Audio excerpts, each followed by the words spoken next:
सुनील केदार यांच्यावर आणखी एक गुन्हा दाखल झालाय। जामिनावर ते कालच सुटलेले आहेत। त्यांच्या कार्यकर्त्यांनी एकीकडे जल्लोष केला, रॅली काढली आणि त्यानंतर पुन्हा एकदा त्यांच्यावर गुन्हा दाखल झाल्याचं कळतंय।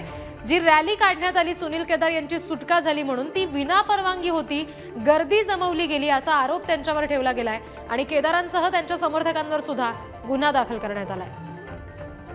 नागपूर जिल्हा बँक घोटाळा प्रकरणामध्ये 5 वर्षाची शिक्षा सुनावली गेली होती सुनील केदार यांना, मात्र जामिनावर त्यांची सुटका झाली आणि त्याच्या जल्लोषात, त्याच्या आनंदात त्यांच्या कार्यकर्त्यांनी जी रॅली काढली नागपूरमध्ये काल ती विनापरवानगी होती, विनापरवानगी गर्दी जमवली म्हणून सुनील केदार आणि त्यांचे समर्थक यांच्यावर पुन्हा आणखी एक गुन्हा नोंदवला गेलाय। प्रतिनिधी जितेंद्र शिंगाडे यांच्याकडून अपडेट्स घेऊयात। जितेंद्र, काय नेमकं घडलेलं आहे? एका गुन्ह्यातून त्यांची सुटका होते न होते तोच आता पुन्हा आणखी एक गुन्हा दाखल झालाय।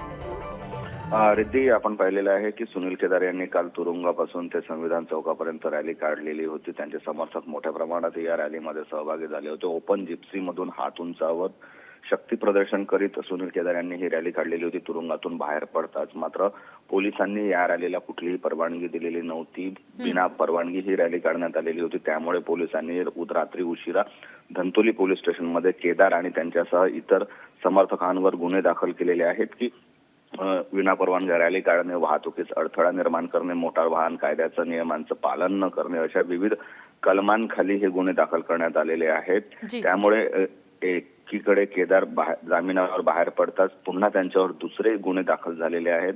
त्यामुळे नेमका आता पोलीस काय कारवाई करतात गुन्हे दाखल केल्यानंतर हे पाहणं महत्त्वाचं ठरणार आहे। निश्चित। जितेंद्र, धन्यवाद दिलेल्या सगळ्या माहितीसाठी।